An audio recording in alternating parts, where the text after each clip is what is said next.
Hello friends, જય શ્રીનાથજી. સ્વાગત છે તમારું મારા આજના વિડીયોમાં. હેલો ફ્રેન્ડ્સ, આજે આપણે પાઉંભાજી બનાવવાના છીએ જમવામાં. તો આપણે કુકરમાં બનાવશું પાઉંભાજી. એના માટે પહેલા મેં 2 ચમચી ઘી લીધેલું છે. એમાં આપણે તેલ મિક્સ કરીશું 3 ચમચી જેટલું.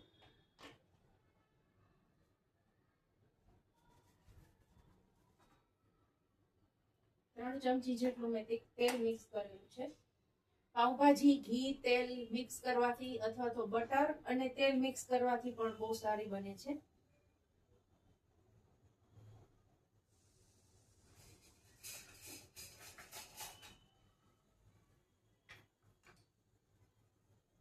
તેલ ગરમ થાય એટલે જીરું ઉમેરશું.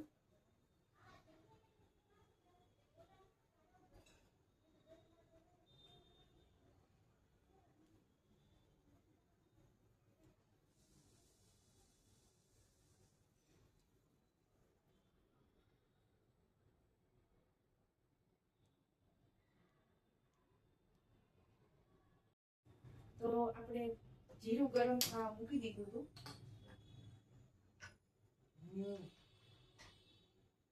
શરૂઆત તો કર રેલો.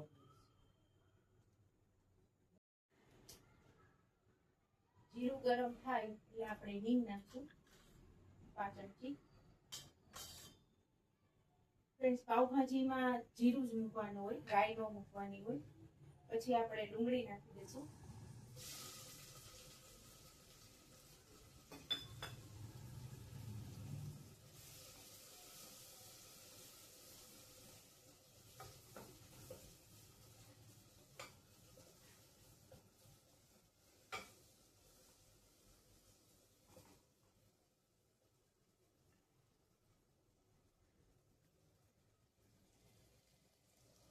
જો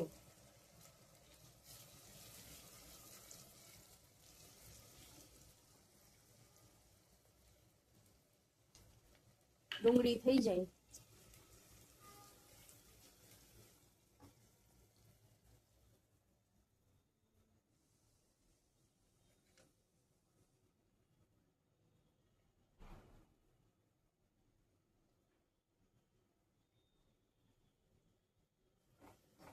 ડુંગળીને હલાવતા રહેવાની છે.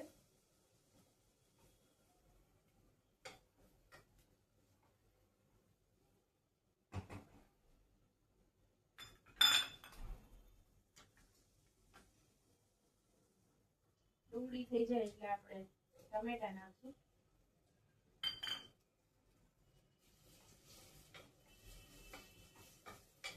ફ્રેન્ડ્સ, આ રીતે સીધી પાઉંભાજી કુકરમાં જ બનાવવાથી એનો ટેસ્ટ બહુ સરસ થાય છે. શાકભાજી પાણીમાં બફાય એનો જે મોરો ટેસ્ટ આવે છે એના કરતા ડાયરેક્ટ તેલમાં તમે વઘાર કરીને આ રીતે પાઉંભાજી બનાવશો તો બહુ સરસ સ્વાદ આવે છે એનો. અને પાછો આપણે એનો બીજી વાર રિપીટ વઘાર હજી કરશું. આ એક વઘાર કર્યો, પાછો બીજી વાર રિપીટ હજી આનો વઘાર આવશે. તમે લાસ્ટ સુધી મારો વિડીયો જોજો તો તમને ખ્યાલ આવશે. પછી આપણે એમાં વટાણા નાખી દીધા છે. વટાણા મેં ઘરના ફ્રોઝન કરેલા વટાણા લીધા છે. એટલે ઈ વટાણાનો તમને એમ લાગે કે એનો ટેસ્ટ ચેન્જ થઈ જાય છે ને એવા બધા પ્રશ્નો ઘણાને થતા હોય છે.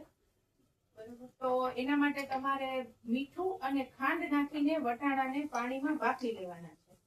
પછી તમારે એમાં એને કાઢી અને પછી કોઈ પણ વસ્તુમાં તમે જેમાં વટાણાનો ઉપયોગ કરો, પાઉંભાજી છે, સમોસા છે, ઉપમા છે, બધામાં તમે એ રીતે એનો ઉપયોગ કરશો ને તો ટેસ્ટ આખો ચેન્જ થઈ જશે. અને જે ટેસ્ટ ચેન્જ થઈ જાય છે ને વટાણાનો ફ્રીઝરમાં, એ નહીં થાય અને સ્વાદ ખૂબ જ સરસ લાગશે.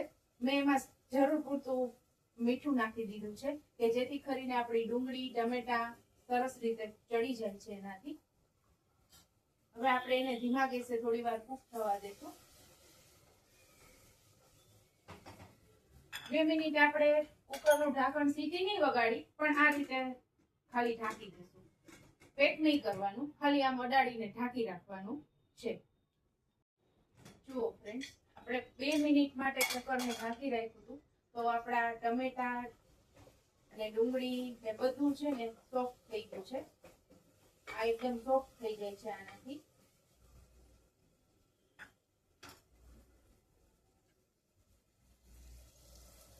જો દેખાય છે આ રીતનો આખો મસ્ત કલર લાગે છે. ટમેટા અત્યારે જ નાખી દીધા છે મેં.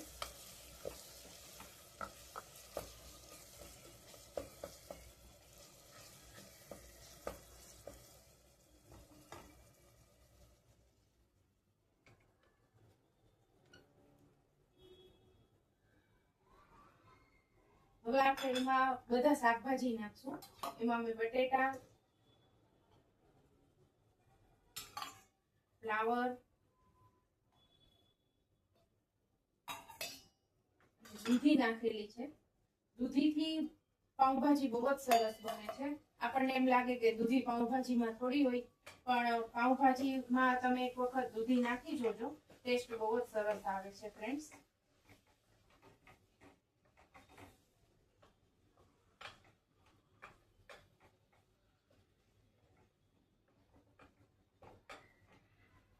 પછી આપણે એને પહેલા મસાલા કર્યા વગર જ તેલમાં જ ચલાવી દેવાનું છે. હવે આપણે સ્વાદ પ્રમાણે મીઠું નાખશું. ઓલું મીઠું નાખેલું હતું એટલે મીઠું નાખવામાં થોડું સ્વાદ પ્રમાણે જ નાખવાનું રહેશે. પછી એમાં આપણે નાખશું 1 ચમચી મરચું. હું કાશ્મીરી મરચું જ વાપરું છું એટલે એ પ્રમાણે જ નાખીશ. કલર સરસ જ આવશે, તમે જોઈ શકશો. થોડું ધાણા જીરું. હળદર ફ્રેન્ડ્સ છે ને પાઉંભાજીમાં બહુ ઓછી નાખવાની. નો નાખો તો પણ ચાલે, પણ આપણે નાખીએ થોડી, એમ થાય કે ના કંઈક નાખી છે. એટલે ફ્રેન્ડ પાઉંભાજીમાં હળદર બહુ ઓછી નાખવાની. થોડો આપણે અત્યારે પાઉંભાજીનો મસાલો નાખશું. અત્યારે બહુ થોડો નાખશું, પછી પાછો હું તમને બતાવીશ કે કેવી રીતે નાખવાનું છે.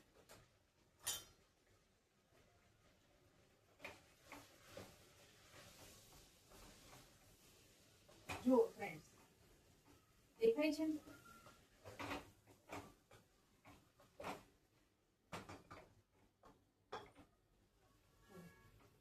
કલર કેવો સરસ આવે છે. કાશ્મીરી મરચું હોય ને એ કલર બહુ સરસ આવે.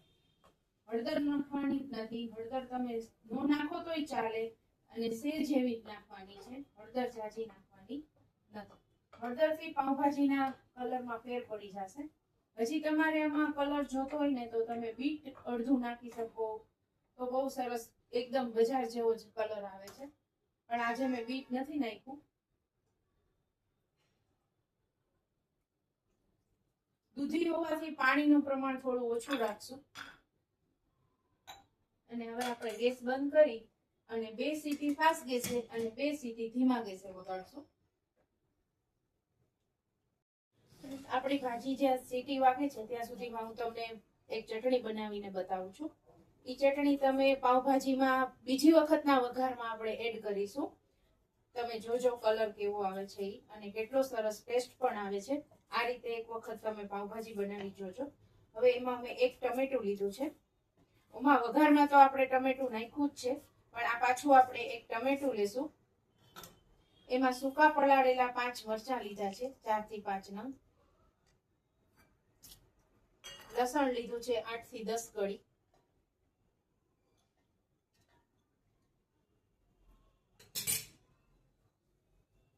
જીરું નાખીશું અડધી ચમચી.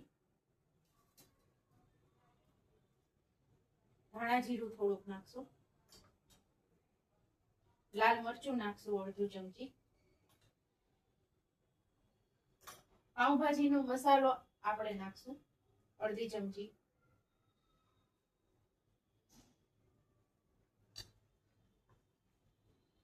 થોડો એવો ગરમ મસાલો નાખશું. 5 ચમચી ગરમ મસાલો નાખશું.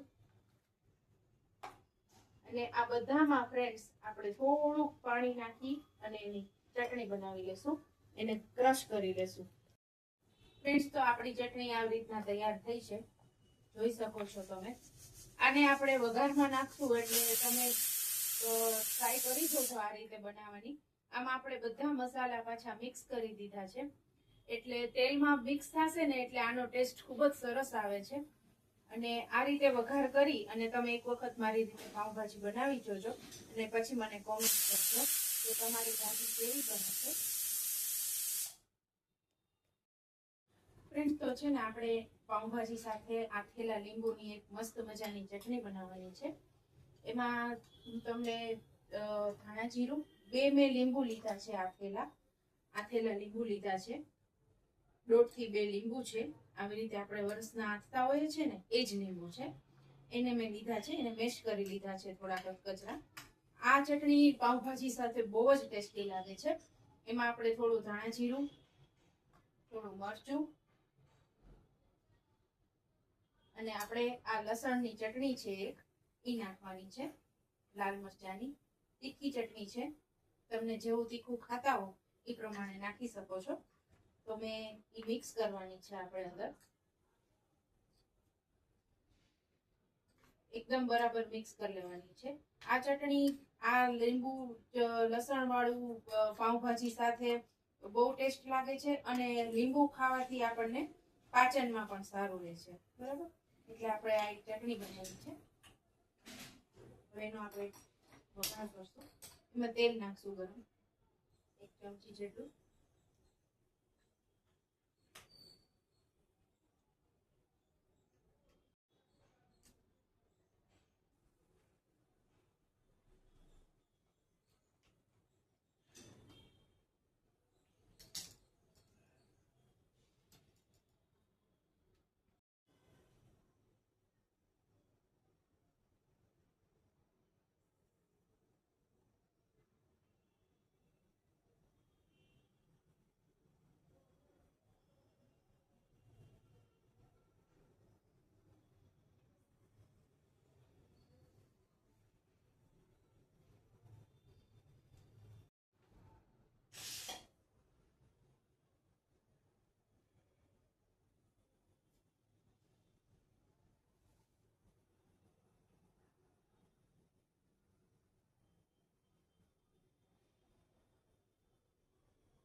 તો આપણે આ મસાલાનો વઘાર કરી લીધો છે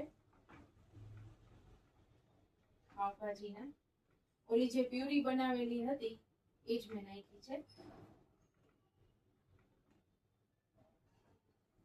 એને આપણે જો કૂક થવા દેશું સરખી રીતે.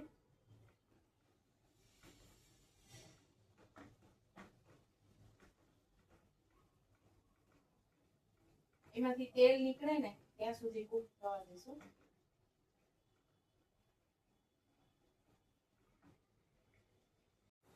ફ્રેન્ડ્સ, આપણે આમાંથી તેલ નીકળી ગયું છે, તેલ છૂટું પડી ગયું છે એકદમ. હવે આપણે ભાજી ચેક કરી લઈએ. ભાજી પણ બફાઈ ગઈ છે. તો ફ્રેન્ડ્સ, દેખાય છે કેવો સરસ કલર આવ્યો છે. હવે આપણે એને થોડી મેશ કરી લેશું. પાવભાજીને એકદમ ક્રશ કરી નાખવાની છે આપણે.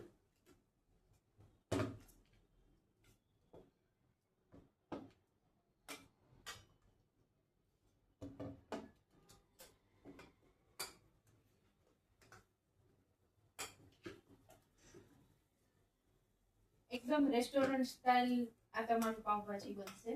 અને આ મેથડથી ફ્રેન્ડ્સ પાવભાજી બનાવશો ને તો ક્યારેય તમારે પાવભાજીના ટેસ્ટમાં ક્યારેય ભૂલ નહીં થાય.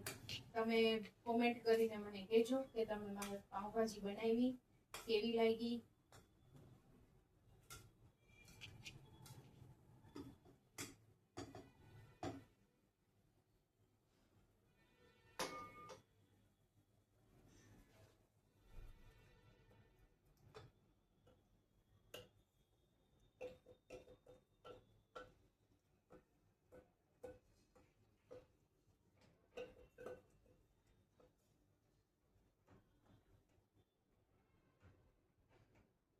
ફ્રેન્ડ્સ આમાં આપણે થોડું પાણી નાખી દઈશું.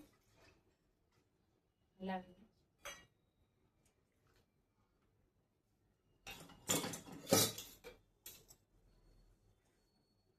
ગળવા દઈશું એકદમ.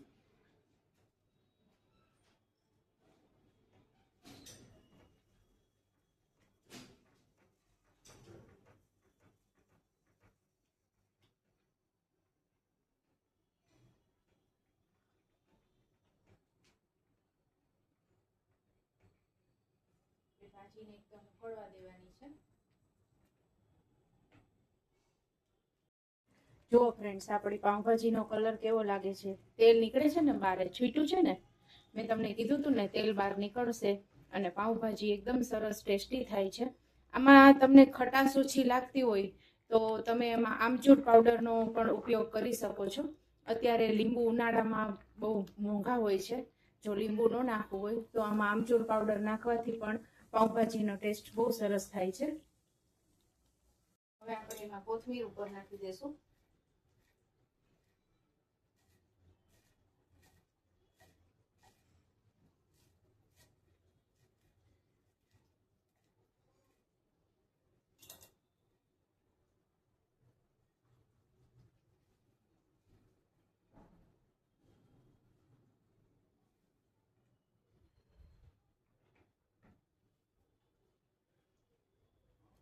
જો કોથમરીથી આપણા પાઉંભાજી કેટલી સરસ લાગે છે.